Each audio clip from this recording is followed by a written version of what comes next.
ইন্তেকাল করেছে, কবরের ভিতরে লাশ রেখে দেওয়া হয়েছে।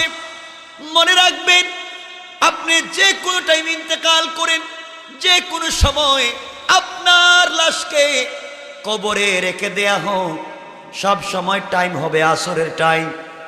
আসর আর মাগরিবের টাইম হবে আপনাকে কবরে যখন জিন্দা করা হবে। দুনিয়ার জমিনে আপনি যদি নামাজি হন, দুনিয়ার জমিনে আপনি যদি আল্লাহওয়ালা হন, আল্লাহ যখন তোমার আমার ভিতরে রূহ দিয়া দিবেন, কবরের ভিতরে জিন্দা করা হবে। আল্লাহ বলবেন, ফেরেশতারা 5 মিনিট থামো, আমার গোলামকে প্রশ্ন করো না, দেখি তো কি করে, জিন্দা হওয়ার পরে কবরে কি করে। আমার বন্ধুগণ, যদি আমরা নামাজি হই, জিন্দা হওয়ার পরে তাকায়া দেখবো সূর্য পশ্চিম দিকে লাল। নামাজি হলে ডেকে ডেকে বলবে, আমার স্ত্রী কোথায়, আমার বাচ্চা কোথায়, কে আছো কোথায়, আমাকে একটু ওযুর পানি দে, ওযু করতে হবে, নামাজ পড়া লাগবে, নামাজের তো টাইম চলে যাচ্ছে। আল্লাহ রাব্বুল ইজ্জত ওয়াল জালাল ফেরেশতাদেরকে বলবেন, ফেরেশতারা বলো তো আমার গোলামকে বলো, কবরের ভিতরে নামাজ পড়ার জায়গা নাই, কবরে নামাজ পড়া যায় না, তাড়াহুড়া করতেছে কেন, জানায়া দাও সে মৃত, আজ আর নামাজ পড়া যাবে না। ফেরেশতারা জানায়া দিবেন, আল্লাহর গোলাম আপনি ইন্তেকাল করেছেন, আমরা আল্লাহর পক্ষ থেকে এসেছি আপনাকে প্রশ্ন করতে, এখানে আর নামাজ পড়া যাবে না। আল্লাহর গোলাম কান্না শুরু করে বলবে, আল্লাহ তাআলা মওত যখন দিয়েছো, আসরের টাইমে কেন দিলা, আসরের নামাজ পড়ার তুমি সুযোগ দিলা না, সূর্য তো লাল হয়ে গেল, একটা সাজদা তোমাকে বেশি দিতে পারলাম না। আল্লাহ রাব্বুল ইজ্জত ওয়াল জালাল ডেকে ডেকে বলবেন, ফেরেশতারা খবরদার, যে গোলাম মাটির নিচে এসে আমি আল্লাহর পায়ে সাজদা দেওয়াকে ভুলে যায় না, তাকে প্রশ্ন করার প্রয়োজন নাই, ওই গোলামের সকল প্রশ্নের জিম্মাদার স্বয়ং আমি আল্লাহ। কেন চিনেন না? সেই রবকে আপনি চিনেন না। আর যদি এই লোকটা বেনামাজি হয়, কবরের ভিতরে রাখবার পরে জানেন না রে ভাই, এই বডিকে ভালো রাখবার জন্য কত ক্রিম ইউজ করেন, অলিভ অয়েল দেন, বেবি অয়েল দেন, ভ্যাসলিন দেন, কত ধরনের ক্রিম, লোশন, পাউডার ইউজ করেন, কিন্তু আপনি জানেন না, মরে দেখেন 3 দিন আপনার লাশ রাখলেই শরীর থেকে পোকা বের হবে, আপনার নাকে দিয়া পোকা ঢুকবে, আপনার কানে দিয়া পোকা ঢুকবে, আপনার এই সুন্দর ফেস, সুন্দর ঠোঁট আর থাকবে না, বডি সুন্দর থাকবে না, সব নষ্ট হয়ে যাবে। কার জন্য আপনি সময় নষ্ট করতেছেন? কবরের ভিতরে আল্লাহর গোলামকে রাখবার পরে 70টা সাপ হা করে আল্লাহর গোলামের দিকে তাকায় আছে, খেয়ে ফেলবে। ও ভাই মনে রাখো, সাপ বিচ্ছুগুলা, কীড়াগুলা লাশটাকে ঘিরে ধরেছে। যুবক পাগল হয়ে গেছে, কি ব্যাপার, আমার শরীরের সারা বডিতে দেখি যাই পোকা হয়ে গেছে, সাপ দাঁড়ায় আছে। আল্লাহ 2 জন ফেরেশতা লোহার মুগুর হাতে দিয়ে রাখবেন, ওরা কানে শুনে না, কানে শুনে না, শুধু পিটাবে। আরো 2 জন ফেরেশতা দিবেন, ওরা চোখে দেখে না, শুধু মারবে। আরো 2 জন ফেরেশতা আল্লাহ দিবেন, যারা কথা বলতে পারে না, বুঝাইলে বুঝে না। আল্লাহর গোলাম তাকায়া দেখে কবরের মাটি অনেক দূরে চলে গিয়েছে, অনেক দূরে, তাকে চাপ দিবে, তাকে চাপ দিবে, আঘাত করবে। আল্লাহর গোলাম কবরের ভিতরে চিৎকার করে কান্না করে, মাত্র 3.5 হাত মাটির উপরে তার কলিজার টুকরা ছেলে আছে, মেয়ে আছে, মা বাবা আছে, যাদেরকে ভালো রাখবার জন্য গোটা জিন্দেগি নষ্ট করে দিল, 40-45 বছরে প্রবাসে কাটায়া দিল, ঢাকা শহরে জিন্দেগি কাটায়া দিল শুধু ছেলেদেরকে পড়াশোনার পিছনে, স্ত্রীর অর্নামেন্টস আর জুয়েলারির পিছনে, মা বাবাকে ভালো রাখবার পিছনে। এই যুবক আজকে কবরে, কেউ খবর নেয় না। আপনার ছেলে আমেরিকা থাকে, কানাডা থাকে, অস্ট্রেলিয়া থাকে, ব্রিটেনে থাকে, আপনি দিনে দিনে খবর নেন, হাজার হাজার মাইল দূরের খবর নেন। কিন্তু আমি আপনি 3 হাত মাটির নিচে শুয়ে থাকব, কেউ তোমার আমার খবর নিবে না। আল্লাহর গোলাম কবরের ভিতরে কান্না করবে, আর দেখবে 2 পার্শ্বের মাটি অনেক দূরে চলে গিয়েছে। লোকটাকে আঘাত করবে, একদিকের হাড় অপর দিকে ঢুকে যাবে, চিৎকার করে চক্ষু বন্ধ করে কান্না করে। পিছন দিকে সাপ, শরীরের উপরে পোকা, 2 পার্শ্বে ফেরেশতা দাঁড়িয়ে আছেন। মাথার সামনে 2 জন ফেরেশতা লাঠি হাতে, পায়ের দিকে 2 জন ফেরেশতা লোহার মুগুর হাতে, ডানে 2 জন বামে 2 জন। লোকটা ভয় পেয়ে গেছে, কান্না শুরু করেছে, চিৎকার করেছে, বাঁচবে কোথায়? হঠাৎ করে চিৎকার করতেছে, মনে মনে অনুভব করে তার বুকের উপরে কে যেন হাঁটতেছে, কে যেন হাঁটতেছে। এমন সময়ে চক্ষু খুলে দেখে ছোট্ট একটা সবুজ পাখি, সবুজ একটা পাখি তার বুকের উপরে হাঁটাহাঁটি করে। যুবক ডেকে ডেকে বলে, ভাই পাখি রে, এই কবরের ভিতরে অক্সিজেনের ব্যবস্থা নাই, বাহির থেকে আসা যায় না, তুই কেমনে কবরের ভিতরে ঢুকলে? রাস্তাটা কোথায়? কেমনে কবরের ভিতরে ঢুকে গেলে? এমন সময় পাখি আল্লাহর কাছে ডাক দিয়ে বলবে, আল্লাহ তাআলা তুমি আমার জবান খুলে দাও, তোমার গোলামের সঙ্গে কিছু কথা বলতে চাই। আল্লাহ পাখির জবান খুলে দিবে। পাখি ডেকে ডেকে বলবে, মৃত যুবক শোনো, আমি দুনিয়ার গাছের ডালে ডালে বসা সাধারণ কোনো পাখি না। আজকে তোমার বিপদের সময়, তোমার বন্ধু বান্ধব কেউ তোমার কাছে নাই, বন্ধুর পরিচয় তো বিপদের সময়। কবরের ভিতরে তুমি বিপদে, কেউ তোমার পাশে নাই, তোমার ছেলে নাই, তোমার মেয়ে নাই, তোমার স্ত্রী নাই, তোমার ভাই নাই, তোমার বোন নাই, তোমার মা বাবা নাই, তোমার বন্ধু বান্ধব নাই, বন্ধুর পরিচয় বিপদে কেউ নাই। আমি তোমার বুকের উপরে বসে গেলাম। এই কথা বলে পাখি তার 2টা ডানা কবরের 2 পার্শ্বে ধাক্কা দিয়ে বলবে, নাওম কা নাওমাতিল আরুস। যুবক তুমি আমাকে চিনো না, আমি দুনিয়ার সাধারণ পাখি না।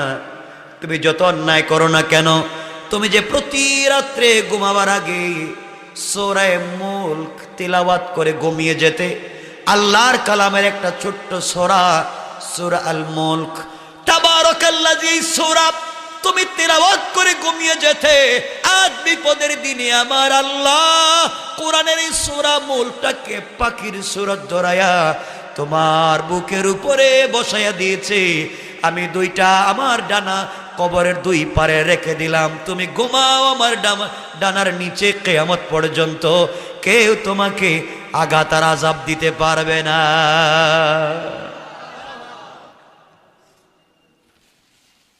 আজ যুবক তুমি ঘুমিয়ে যাও, কথা দিলাম কবরে কেউ নাই, সবাই তোমাকে ভুলে গিয়েছে। আমি কোরআনের সূরা মুলক তোমাকে ভুলে যাই নাই, কবরে তোমার সঙ্গে থাকবো, কথা দিলাম। কিয়ামতের দিন তোমার সঙ্গে থাকবো, কথা দিলাম। মিজানে যদি তোমার নেকির পাল্লা হালকা হয়ে যায়, আমি নিজে উঠে বাড়ি করে দেব, কথা দিলাম। তোমাকে পুলসিরাত পার করে জান্নাতে না নেওয়া পর্যন্ত আমার সুপারিশ বন্ধ হবে না।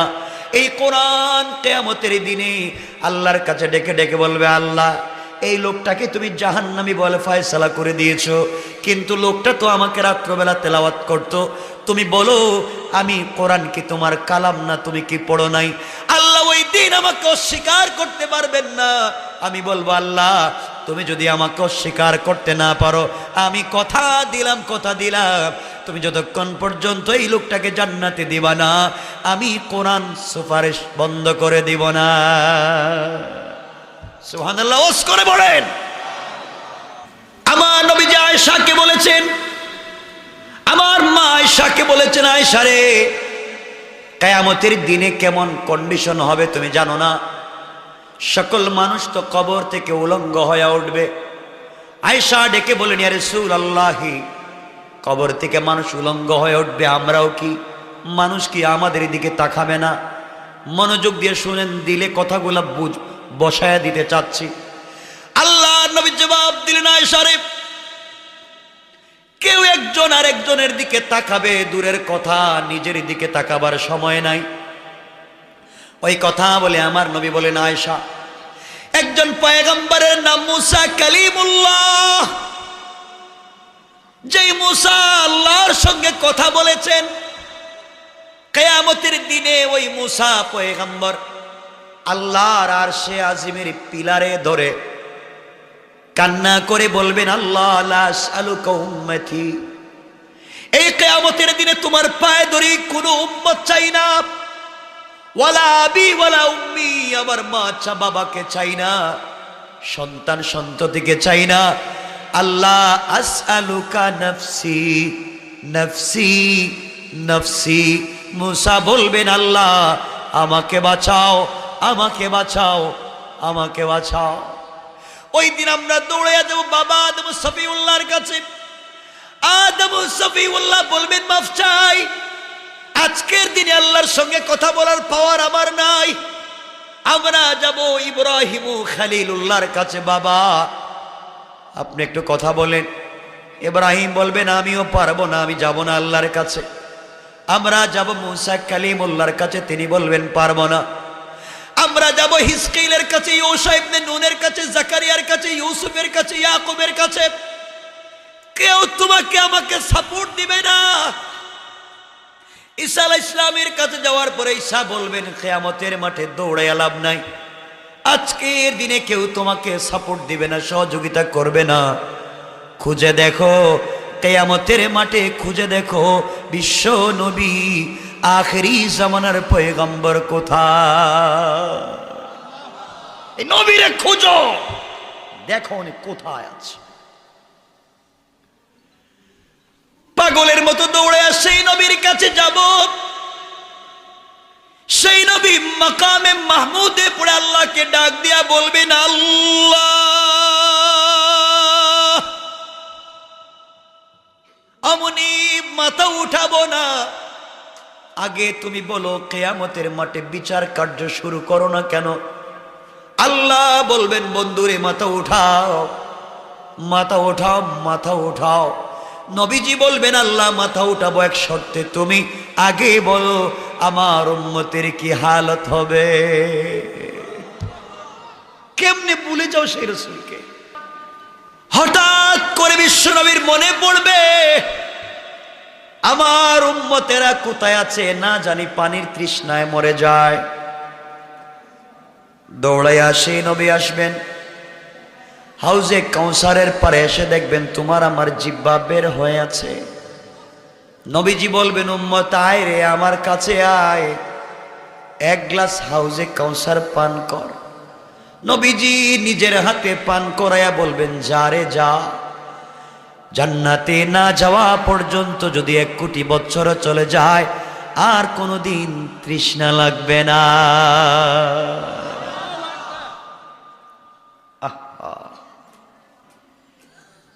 এই নবী হঠাৎ চিন্তা আসবে, না জানি আমার উম্মত মিজানের পাল্লায় কি হচ্ছে জানি না। হাউজে কাউসারের গ্লাস রেখে দিবেন, নবীজি মিজানের দিকে দৌড়াবেন। ওখানে গিয়ে দেখবেন তোমার মতো আমার মতো অনেক দাঁড়ায় আছেন। মিজানের পাল্লায়, মিজানে আমাদের নেকিগুলা হালকা, গুনাহগুলা বার হয়ে গেছে, জাহান্নাম ছাড়া বাঁচবার কোনো পথ নাই। এই জায়গায় পৌঁছে গিয়েছি, আল্লাহর পয়গম্বর তোমাকে আমাকে ডাক দিয়ে বলবেন, উম্মত রে তোর নাম কি, বাড়ি কই, তুই কি আমার উম্মত? ইয়া রাসূলুল্লাহ, আমি আপনার উম্মত, আমার বাড়ি তো লাউতলি, বিপদে পড়ে গেছি, জাহান্নাম ছাড়া বাঁচার পথ নাই, আমার যে গুনার পাল্লা বাড়ি হয়ে গেছে।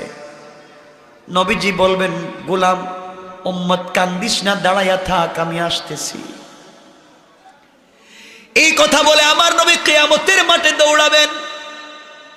কিয়ামতের মাঠের একটা কর্নারে একটা গুদাম থাকবে, বিশাল বড় গুদাম। ওই গুদামের ভিতরে তোমার নবী আমার নবী ঢুকে যাবেন। ওখানে আমরা যে দুরুদ পড়ি, যে আমি যে শুরুতে বলছিলাম দুরুদ, আমরা যে দুরুদগুলা পড়ি, এই দুরুদ গুলার সওয়াব গুলাকে গাট্টি বানাইয়া আল্লাহ নাম ঠিকানে লিখে দিয়া এই গোদামের ভিতরে রেখে দিয়েছেন। কোন সুবহানাল্লাহ। নবীজি তোমার আমার নাম নিয়ে গোদামের ভিতরে ঢুকবেন, ঢুকে তোমার আমার নামটাকে মিলাইয়া এই দুরুদের গাট্টিটাকে নিজের মাথায় নিবে। বিশ্ব নবী নিজের মাথায় নিয়ে মিজানের পাল্লার কাছে এসে বলবেন, আল্লাহ এই যে আমার উম্মত গুলার নাম তুমি জাহান্নামে লিখে দিছ, আমার মাথায় যে দেখতেছেন এটা সাধারণ বোঝা না, আমার উপরে দুরুদ পড়েছে, এই দুরুদটাকে আমি তার মিজানের নেকির পাল্লায় উঠাইয়া দিলাম। আল্লাহর নবী মিজানের পাল্লায় যখন উঠাইয়া দিবেন, পাল্লার জবান খুলে যাবে, মিজানের জবান খুলে যাবে, আর ডেকে বলবে, আল্লাহ তোমার নবী কি উঠাইছে, পায়ে ধরি নামাইয়া দাও। জ্বলে যায়, এটার পাওয়ার অনেক বেশি।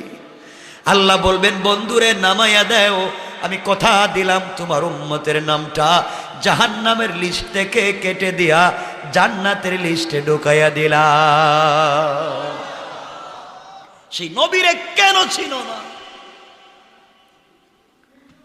আবার বিশ্ব নবী দৌড়াবেন পুলসিরাতের দিকে, ওখানে গিয়ে দেখবেন তুমি আমি দাঁড়িয়ে আছি, পার হচ্ছি না, না জানি মরে যাই, পুলসিরাতে উঠলেই নাকি জাহান্নামে চলে যায়। নবীজি বলবেন, তোমার নাম কি, তোমার বাড়ি কই, ঠিকানা নিয়ে আবার যাবেন এই গোদামে। তোমার জন্য আমার জন্য যদি দুনিয়া দুরুদ পড়ে থাকি, নবীজির উপরে যদি দুরুদ পড়ে থাকি, দুরুদ নিয়ে আসবেন, এসে পুলসিরাতের উপরে ধরে ফেলবেন। পুলসিরাত বলবে, আল্লাহর রাসূল আপনি যদি দুরুদ এগুলো এভাবে রাখেন, পুলসিরাত থাকবে না, ব্রিজ থাকবে না, জ্বলে যাবে। আল্লাহ বলবেন, বন্ধু সরাইয়া দাও, তোমার উম্মত এখানে দাঁড়াইয়া থাকবে না, আমি বিদ্যুতের গতিতে পার করাইয়া দিলাম। সেই নবীর কেন ছিল না? আবার বিশ্ব নবীর মনে পড়বে, আমার উম্মত না জানি জাহান্নামে ঢুকে গেল, দৌড়াইয়া জাহান্নামের দিকে যাবেন। ওখানে গিয়ে দেখবেন জাহান্নামটা ক্ষিপ্র গতিতে 70,000 ফিরিস্তা জাহান্নামের লাগাম টেনে ধরেছে। এরপরে জাহান্নামটা দৌড়াইয়া কিয়ামতের মাঠের দিকে আসতেছে। আল্লাহর নবী সিজদায় পড়ে বলবেন, আল্লাহ তাআলা শেষ পর্যন্ত কি আমার একটা উম্মত জান্নাতে যাবে না? তোমার জাহান্নাম যেইভাবে আসতেছে সবগুলা তো জাহান্নামে চলে যাবে। আল্লাহ বলবেন, বন্ধু মাথা উঠাও। বিশ্ব নবী মাথা উঠাবেন, জিবরিল আমিন হাজির হয়ে যাবেন, আর বলবেন, ইয়া রাসূলুল্লাহ, ইয়া হাবিবাল্লাহ, আল্লাহ আপনাকে পুটলা দিয়েছেন হাদিয়া। নবীজি পুটলা খুলবেন, খুলে দেখবেন মাত্র 1 ফোঁটা পানি। আল্লাহকে বলবেন, আল্লাহ তোমার কাছে চাইলাম জাহান্নামটাকে আটকাও, আর তুমি আমার কাছে 1 ফোঁটা পানি দিলা, পানি দিয়ে আমি কি করব? আল্লাহ বলবেন, বন্ধুরে এই পানি তোমার হাতে নিয়ে জাহান্নামের দিকে নিক্ষেপ করে দাও, জাহান্নামের উপরে ফেলে দাও, দেখো তো কি হয়। আমার নবী পানিগুলা হাতে নিয়ে জাহান্নামের দিকে যখন নিক্ষেপ করবেন, নিক্ষেপ করতে দেরি হবে, জাহান্নাম দ্রুত গতিতে পিছন দিকে যেতে দেরি হবে না। আমার নবী আল্লাহকে ডাক দিয়ে বলবেন, আল্লাহ তাআলা কি ব্যাপার, এই পানি কিসের পানি দিয়েছ? এত পাওয়ারফুল পানি তো আমি জিন্দেগিতে দেখি নাই। আল্লাহ কিসের পানি বলো? আল্লাহ ডেকে বলবেন, বন্ধুরে এটা জমজমের পানি না, হাউজে কাউসারের পানি না, জান্নাতের কোন নহরের পানি না, এই পানির এত দাম আমি আল্লাহর কাছে দাম। এই পানি হলো তোমার উম্মতের গুনাহগার উম্মতের গভীর রাত্রের তাহাজ্জুদের সেজদার চুকের পানি। আমি আল্লাহ জমা করে রেখে দিয়েছিলাম, কিয়ামতের দিনে ওই পানিকে ব্যবহার করলাম। বন্ধুরে তোমার উম্মত যদি দুনিয়ার জমিনে তাহাজ্জুদ গুজার হয়ে যায়, আমি আল্লাহ কথা দিলাম জাহান্নামের আগুন দিয়ে তাদেরকে জ্বালাবো না। কেন পড়েন না? কষ্ট পাচ্ছেন আপনারা আমার কথা? এতক্ষণ বলছি সেই রসুলের কথা, এত ভালোবাসেন এই রসুল, একবারও তোমার আমার কথা বললেন না। একবারও না। আর তুমি কেমনে ভুলে থাকো সে রসুলকে? এখন বলি তোমার আল্লাহর কথা। তোমার আল্লাহ জানো কেমন? চিনো না তো আল্লাহ রে। আর বন্ধুত্ব করবা তো আল্লাহর সঙ্গে। আল্লাহকে চিনোই না। আল্লাহকে চিনতে পেরেছিলেন। কোরআনের কথা বলতেছি না, হাদিসের কথা বলতেছি না, 1 মিনিট একটা কথা বলি, ইতিহাসের কথা। আল্লাহকে চিনতে পেরেছিলেন এক মহিলা, তার নাম রাবিয়া বসরিয়া। রাবিয়া বসরিয়া মহিলা আল্লাহকে চিনতে পেরেছিল। অনেক ঘটনা জানেন। আমি একটা ইতিহাসের ছোট্ট একটা 1 মিনিটে বলি, যেহেতু কোরআন হাদিসের কথা না আগে বলছি, আপনারা আবার ডাইভার্ট করবেন না, আমি ভালো করে বুঝে বলছি। কোরআনের না, হাদিসের না, ইতিহাসের কথা। রাবিয়া বসরি ইন্তেকাল করলেন, তাকে কবরে রাখা হবে। কবরে রাখবার পরে তার কাছে ফেরেশতারা এসে জিজ্ঞেস করছেন, রাবিয়া বলো মার রব্বুকা। রাবিয়া জিজ্ঞেস করলেন, তোমরা কারা? সুবহানাল্লাহ বলবেন না? সুবহানাল্লাহ বলতে কি কষ্ট হচ্ছে আপনাদের? রাবিয়া বসরি নিজে বলছেন, তোমরা কারা? তারা জিজ্ঞেস করছে, আমরা তো আল্লাহর পক্ষ থেকে এসেছি ফেরেশতা তোমাকে জিজ্ঞাসা করতে, তুমি তো ইন্তেকাল করেছো। আর রাবিয়া বসরি বলছেন, তোমাদের আল্লাহ কোথায় আর তোমরা কোথায়? আল্লাহ তো আরশের উপরে, আর আমরা লক্ষ লক্ষ কোটি কোটি মাইল দূর থেকে এখানে এসেছি। রাবিয়া বসরি বলছেন, কোটি কোটি মাইল দূর থেকে এসে কি তোমরা আল্লাহর নাম ভুলে যাও নাই? বলে কেন? আল্লাহর নাম ভুলে যাবো কেন? আমাদের জবানে তো আল্লাহর নাম, আমি তো ভুলে যাই নাই। রাবিয়া বসরি বলছেন, ফেরেশতারা শুনো, কোটি কোটি মাইল দূর থেকে এসে তোমরা আমার আল্লাহর নাম ভুলে যাও নাই। তোমরা কেমনে বুঝলে আমি রাবিয়া মাত্র 3.5 হাত মাটির নিচে এসে এই আল্লাহর নামকে ভুলে গেছি? আসতে বললেন, সুবহানাল্লাহটা জোরে পড়েন। তোমরা কেমনে চিন্তা করলে আমি ভুলে গেছি? এ আল্লাহকে তো আমি ভুলে যাই নাই, মাত্র 3.5 হাত মাটির নিচে। আল্লাহ বলছেন, ফেরেশতারা রাবিয়ার জিগাইয়া লাভ নাই, ওর গোটা জিন্দেগি আমি আল্লাহর জন্য সঁপে দিয়েছে, কবরে এসেও আমি আল্লাহকে ভুলে যাই নাই। তোমরা কি মনে করেছো আমি আমার রাবিয়াকে ভুলে গিয়েছি? আমিও ভুলে যাই নাই। সরে যাও, আর রাবিয়ার কবরের সঙ্গে জান্নাতের একটা কানেকশন তৈরি করে দাও। ওরা তো চিনলেন আল্লাহকে, তুমি চিনলে না কেন? তুমি তো শুধু চিনো দুনিয়া দুনিয়া দুনিয়া দুনিয়া। যুবক তোমাকে বলছি, যুবক তোমাকে বলছি, তোমার কি ভাল লাগে না? ফেলে দাও না মদের বোতল, ছেড়ে দাও না ফ্যান্সি ডিলার ইয়াবা, পরো না পাঞ্জাবি, গিরার উপরে পরো না প্যান্ট, লাগাও না মুখে দাঁড়িয়ে, আসো না মসজিদে, দুজন মিলে আল্লাহর কাছে কাঁদি। আল্লাহ বলছেন, আয় মসজিদে, মাজার মুআউযের মতো বানায়া দিব।